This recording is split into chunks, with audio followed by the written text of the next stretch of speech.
avoir des ranchs et mettre des gazelles là-dedans. mais gis nañ ne kii bi dafa gën a sooxee bi plainte bi demee justice au lieu ñoom ñu gaawal dossier bi dafa mel ni même démarche bi ñu jëloon sax dafa njëkk viser pour nësaxal dossier bi parce que dañoo def li ñu owee appel à témoin.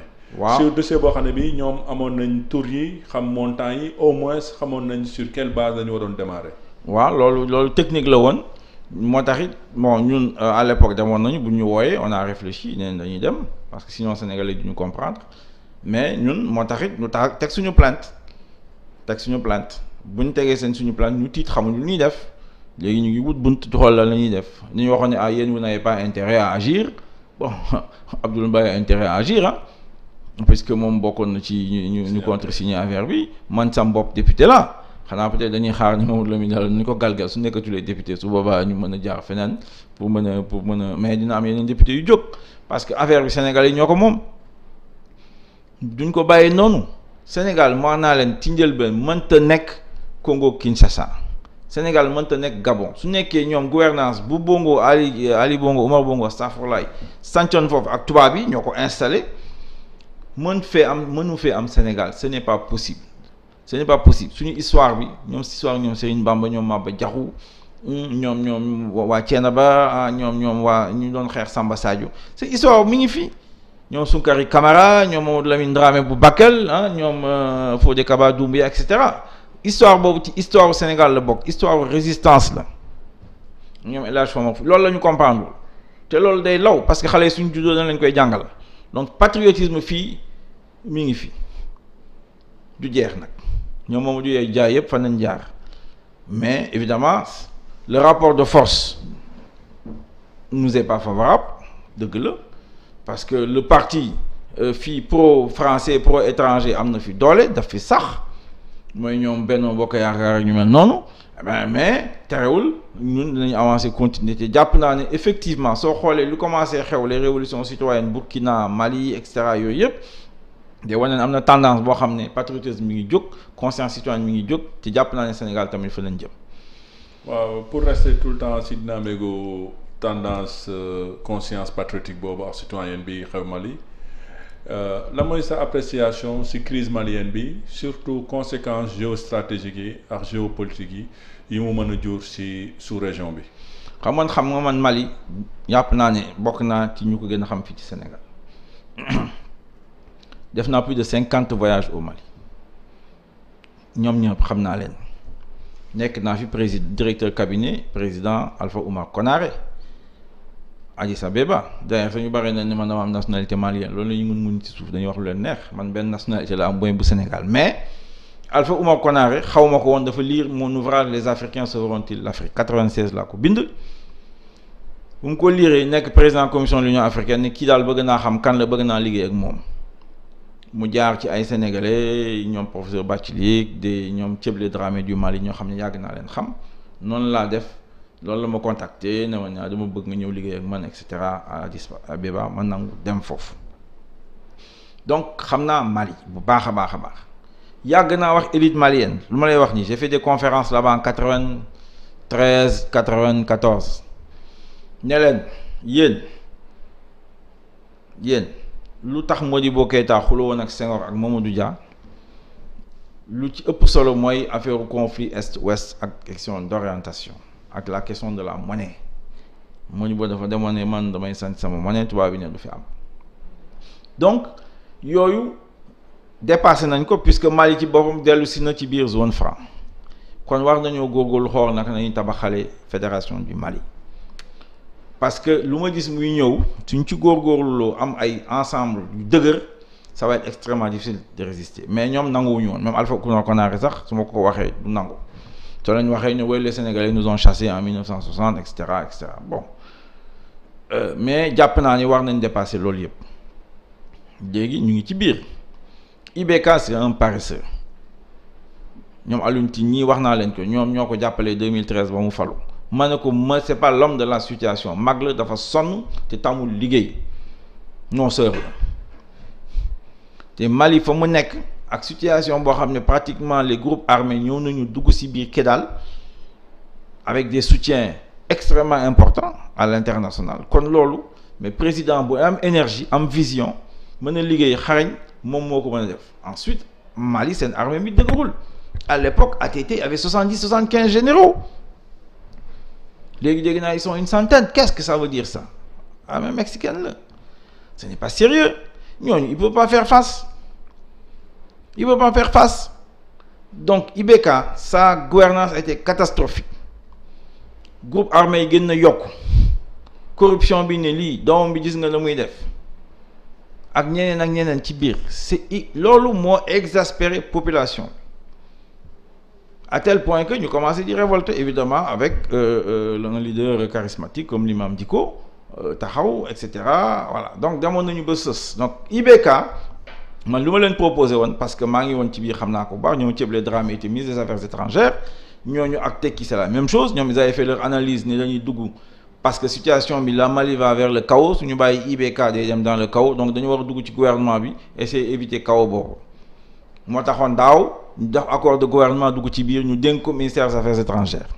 Ñu dawal tuuti effectivement amoon na quelques résultats parce que situation au centre là fu ñoom ku fa nekk yooyu xawoon na tane, mais bu ñu demee ba ci biir ça a dégénéré. Bu ñu duggee ci élection législative yi Soumaïla ñu kidnappé ko, ñoom si seen bopp waa parrainage ñu gagné les députés de Kati ñu foqati ko seen loxo. Ma ne ko mais lii gouvernance bi mais c'est encore pire. Voilà, donc situation boobu lañ ne woon.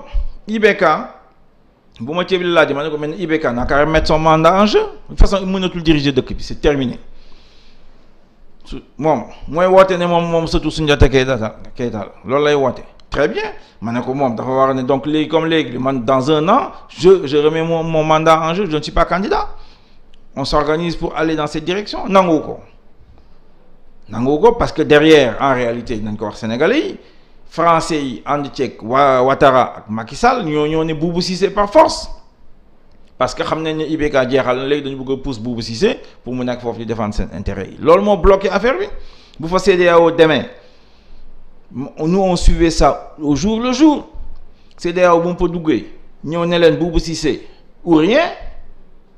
Imam Dicko ne ok si c'est ça je ne suis pas d'accord. Alors que moom demoon na sax ba nangu IBK resté au pouvoir, la démission de IBK existait kii nee na duñ ko exiger. Par contre primature premier ministre, il n'est pas question que Boubou Cissé continue di ko diriger, il représente rien au Mali sauf que tubaab bi la fi nekkal ak ñoom Ouattara ak ñoom mel noonu. Alors loolu moo bloqué situation bi, finalement armée bi jël na pouvoir. Bon ok léegi on va voir qu'est-ce qu'il faut faire. Moi j'ai dit il faut encadrer ça pour moi une transition rapide. Wax naa ko Macky Sall war na ma déglu pour une fois, nee naa ko na jël bés xolam nommé professeur Abdoulaye Bathily mu nekk envoyé spécial. Lu tax Bathily xam na Mali moom a gën a xam Mali. Abdoulaye Bathily IBK xaritam la woon, xamante nañ bu baax a baax, génération am la yu bari, ils ont fait ensemble beaucoup de choses.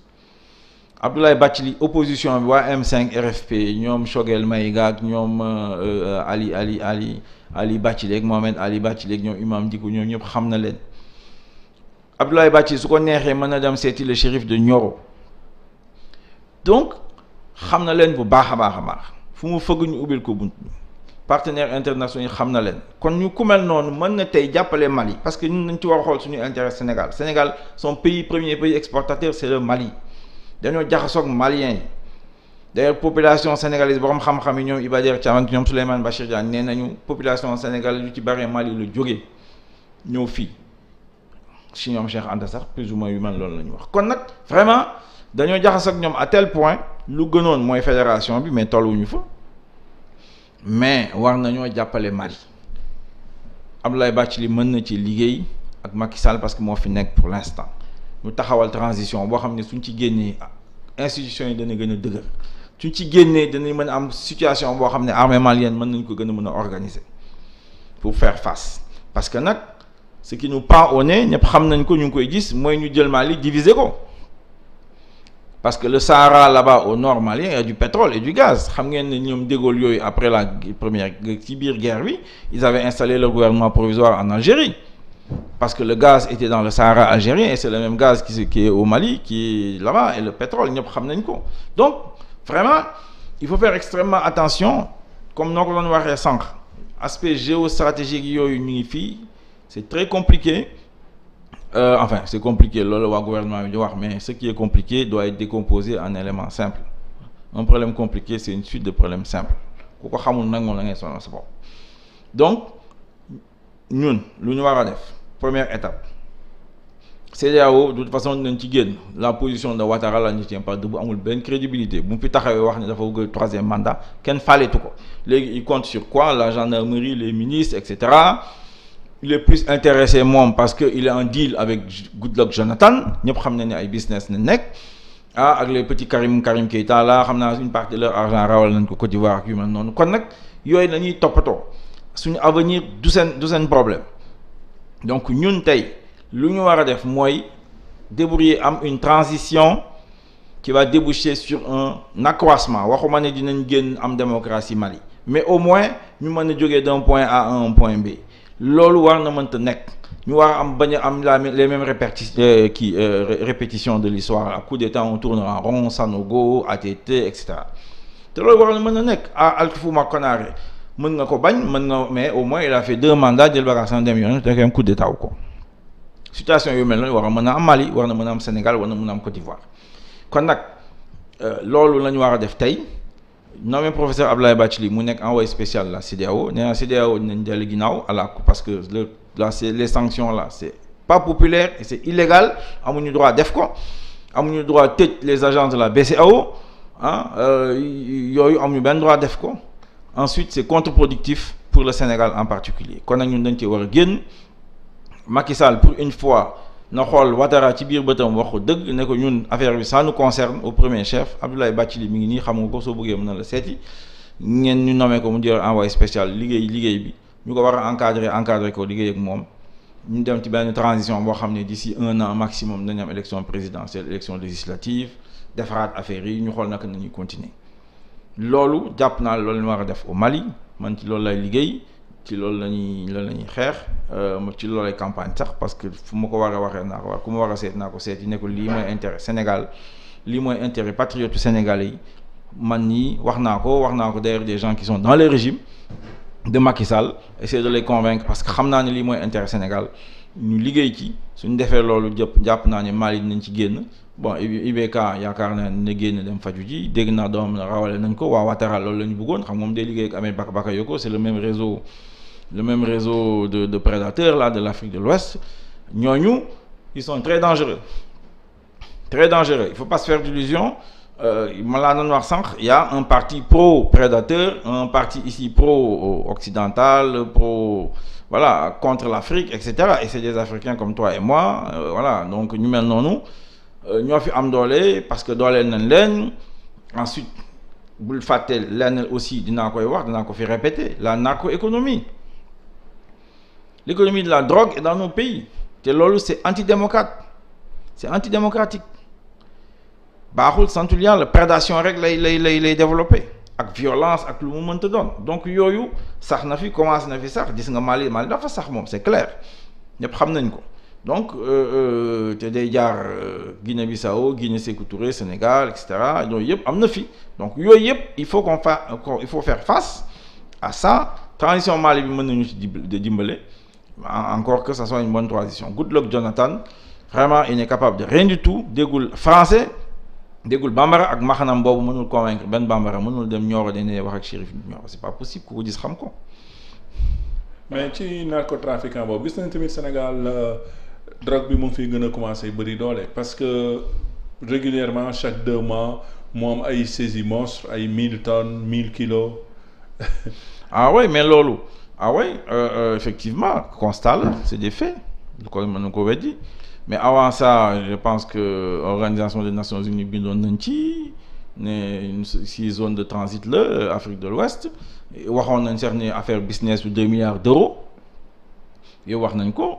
Donc moom moo fi jaar entre le Sénégal, la Gambie, les 2 Guinées, le Mali, la Mauritanie, yéeg quoi, ñi mu jaar Algérie, yéeg mu jaar de l'autre côté dem Tchad, dans les pays consommateurs, parce que consommation bi ñoom ñoo am moyens yi, c'est dans les pays riches là où il y a une minorité qui a beaucoup de revenus, bon comme Issa ñuy amul ñuy def moo tax ñuy dugg ci yu mel noonu.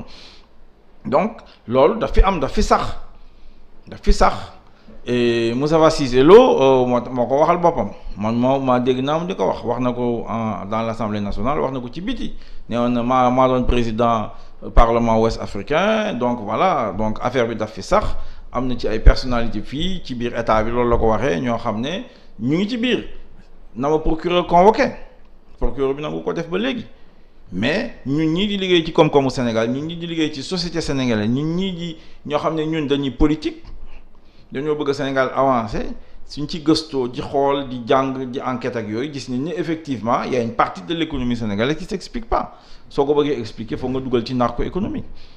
mais kon loolu jarul dugal benn question orale également pour pousser l'Assemblée nationale wala def benn plainte au niveau du procureur pour au moins mu mën a ubbi ay dossier ci. mais naka nga ko mën defee parce que Assemblée nationale question orale moom amatu fa moom. avant pour fermer les questions orales dañu waxoon ne premier ministre moo doon ñëw une fois par mois loolu la ñu inventé woon moo fa doon ñëw ñu def genre cinéma parlementaire là jouer fa seen film questions yi da nga ko doon envoyé à l'avance ñoom xool lan la ñuy def bon def na loolu donc léegi gis ngeen ne Macky Sall bu ñu ko falee ne dafa supprimer poste premier ministre parce que premier ministre daf koy tardé ci liggéeyam te ñëpp xam nañu du dëgg.